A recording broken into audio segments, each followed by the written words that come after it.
है खेती में, क्योंकि बात करने वाले हैं एग्रीकल्चर प्रोडक्ट के बारे में, गैल्वे क्रुशियम के बारे में, और सीधा संबंध आता है इसका खेती के संबंधी। और इसके लिए हम डायरेक्ट शूट करने के लिए आए खेती में, क्योंकि रिजल्ट जो लेना है वो सही लेना है।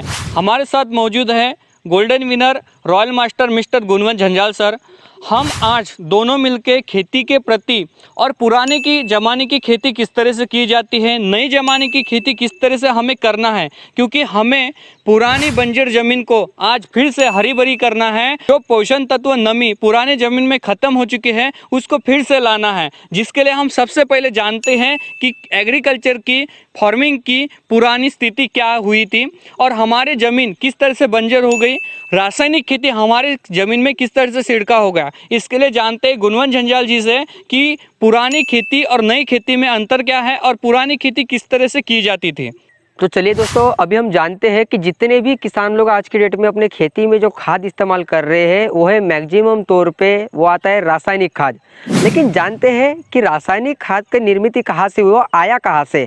जैसे कि आपको भी पता है कि कोई भी किसान जब खेती में खेती किया करता था, जैसे कि हमारे दादा लोग, हमारे परदादा लोग, वो जब खेती किया करते थे तो वो हमारे ज़मीन में एक बोई भी, एक दाना भी केमिकल का नहीं डालते थे। लेकिन वो जो भी खेती करते थे वो पूरी तरीके से नेचुरली तरीके से होती थी।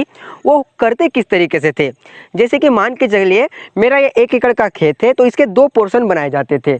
एक तरफ में घर का कूड़ा कचरा डाला जाता था, घर की गोबर डाली जाती थी, तो एक तरफ में जो था वो फसल लगाई जाती थी। तो इससे होता क्या था, एक तरीके की लेन देन की खेती हुआ करती थी।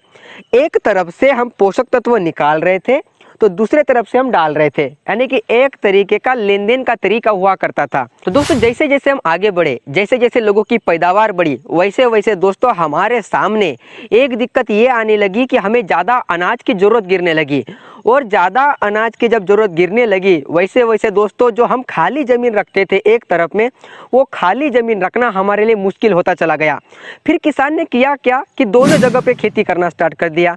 अब दोनों जगह पे खेती करने के बाद में हमारा लेन देन का तरीका पूरी तरीके से ख़त्म हो गया। जहाँ से लेना और देना चालू था, दोनों जगह से बस निकालना ही चालू रहा। और ये दोस्तों आपको भी पता है, किसी जगह से अगर आप थोड़ा थोड़ा भी निकाल रहे हैं तो एक ना एक दिन आएगा कि वो पूरी तरीके से ख़त्म हुआ। तो दोस्तों ऐसी ही एक कंडीशन आई थी जब 1947 में हमारा भारत देश स्वतंत्र हुआ। तब हमारे जो पहले प्राइम मिनिस्टर थे, पहले हमारे पंतप्रधान थे, जो कि थे दोस्तों मिस्टर पंडित जवाहरलाल नेहरू, उन्हीं के सामने यही दिक्कत आई थी कि लोग भूखमरी की जो समस्या थी उनको सॉल्व करना। तो इसके लिए उन्होंने बड़े सारे जगह पे संशोधन किया, बड़े सारे लोगों के माध्यम से उन्होंने रिसर्च की कि किया क्या जाए। तब दोस्तों 1960 में एक ऐसी चीज़ें आई, एक ऐसी दोस्तों क्रांति आई जिसने हमारे इंडिया के खेती का पूरी तरफ से नक्शा पलट के रख दिया। जिस क्रांति का नाम था हरित क्रांति, जिसको आप लोग भी जानते हैं ग्रीन रिवॉल्यूशन के नाम से।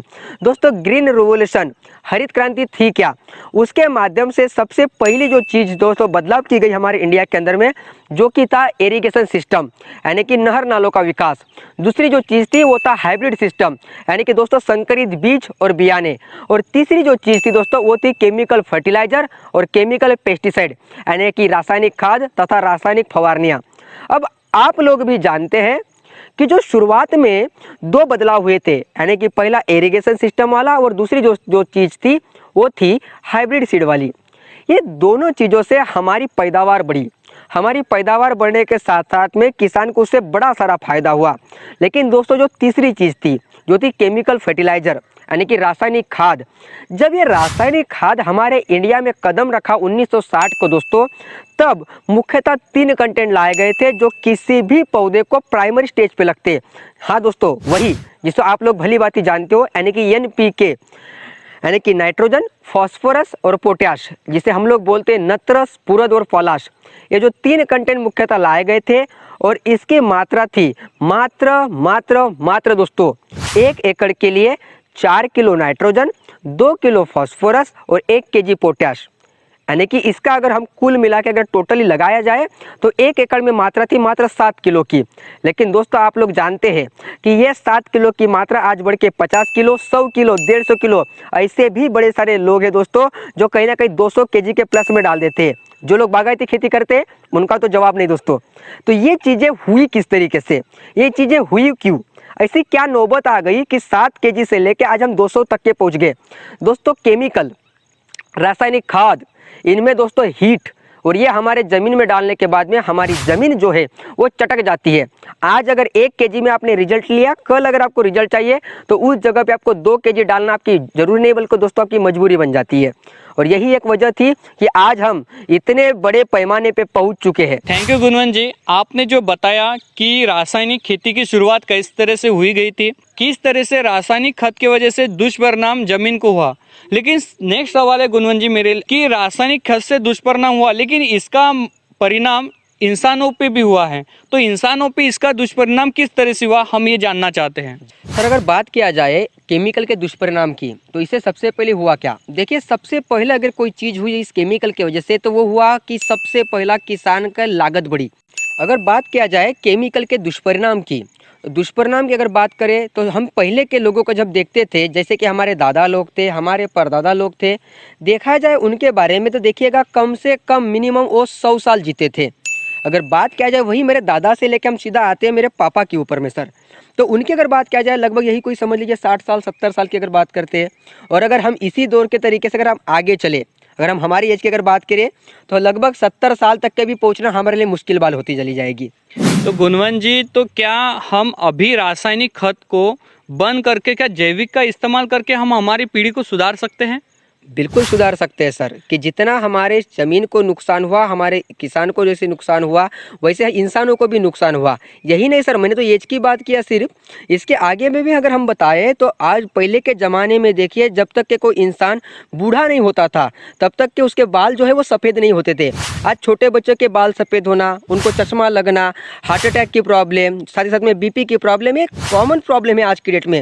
ये पहले के ज़माने में हमने कभी ऐसा नहीं सुना था कि हमारे दादा को कभी बीपी का प्रॉब्लम हुआ था। लेकिन आज अगर देखा जाए, आप एक घर के पीछे में दूसरा घर देखिएगा, उस घर में बीपी की प्रॉब्लम, शुगर की प्रॉब्लम आपको 100% दिखाई देगी। बिल्कुल सही बोल रहे हैं। मैंने भी एक आर्टिकल में पढ़ा था गुणवंत जी कि उसमें बताया गया था कि आने वाली पीढ़ी को आप मजबूत बनाना चाहते हैं। कि पहले क्या होते थे, पहले के लोग 100 केजी का बोरी भी पीठ पे लेके इजी चले जाते थे। आज के लड़के को 50 केजी का बोरी उठाना मुश्किल हो जाता है।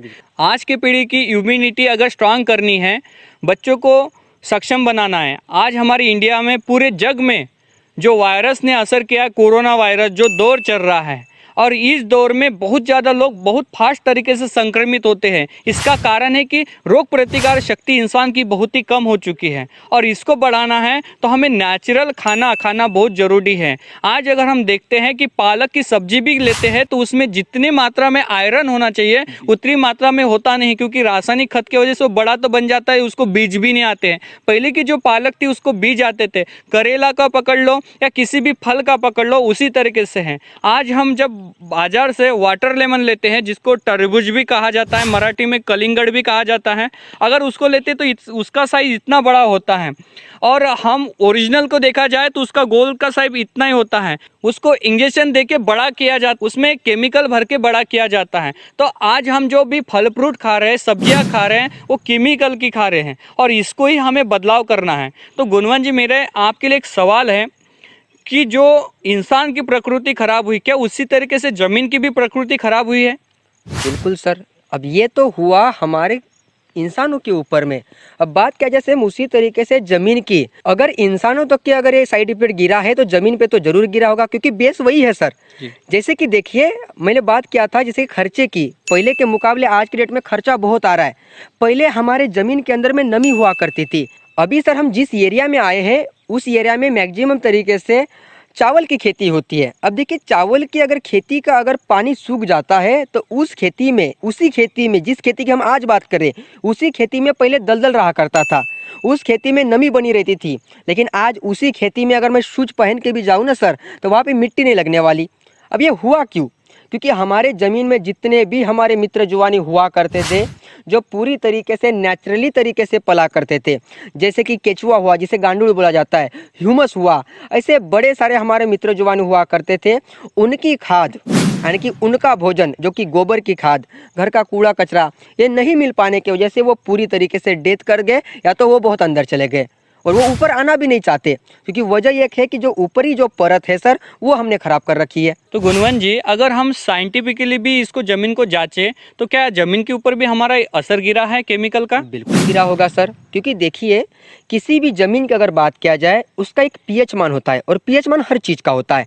वैसे भी सेम हमारे ज़मीन का जो पीएच मान है वो चाहिए सर लगभग 6.5 से लेकर 7 तक के।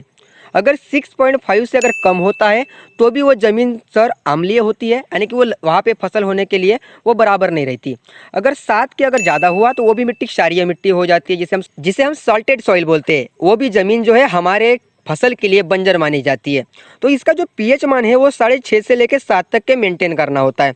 सेम उसी तरीके से जिस तरीके से सब्जी में नमक सर ना तो कम चाहिए ना तो ज़्यादा चाहिए, सेम उसी तरीके से। और ये आज कहीं ना कहीं इस केमिकल की वजह से ऊपर नीचे हो चुका है सर। थैंक यू गुणवंत जी। गुणवंत जी, अगला सवाल है, क्या अच्छी फसल के लिए ज़मीन को सुधारना जरूरी है? क्या ना सुधारे तो फिर भी ज़मीन अच्छा फसल दे सकती है? बहुत ही अच्छा सवाल पूछे सर आपने। देखिए बहुत ज़रूरी है ये चीज़ें, और यही एक प्रकार का भ्रम बैठा है किसान लोगों के इसमें। जैसे कि सर मैं आपको एक चीज़ पूछूं कि एक कोई लेडी है, एक कोई ऐसी औरत है जो पेट से है, प्रेग्नेंट है वो, और वो हमेशा बीमार रहती है। क्या आप उम्मीद कर सकते हैं कि उसका जो बेटा जो जन्म लेने वाला है वो हेल्दी पैदा होगा? बिल्कुल नहीं, क्योंकि वो तो पहले से ही कमज़ोर है।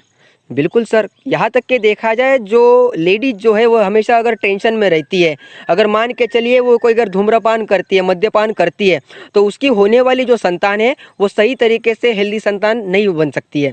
सेम इसी तरीके से अगर हमारी ज़मीन अगर सही तरीके से अगर नहीं है तो आप उससे अच्छी फसल की उम्मीद कैसे लगा कर बैठ सकते हैं? इसके लिए हमें सबसे पहले काम करना है, वो काम करना है जड़ के ऊपर में, जो उसका फाउंडेशन है, यानी कि हमारी ज़मीन, जिसको हमें सबसे पहले सुधारना पड़ेगा। और जिसके लिए सबसे पहले जो आज की डेट में हम डाल रहे हैं ना, उसको सबसे पहले छोड़ना पड़ेगा।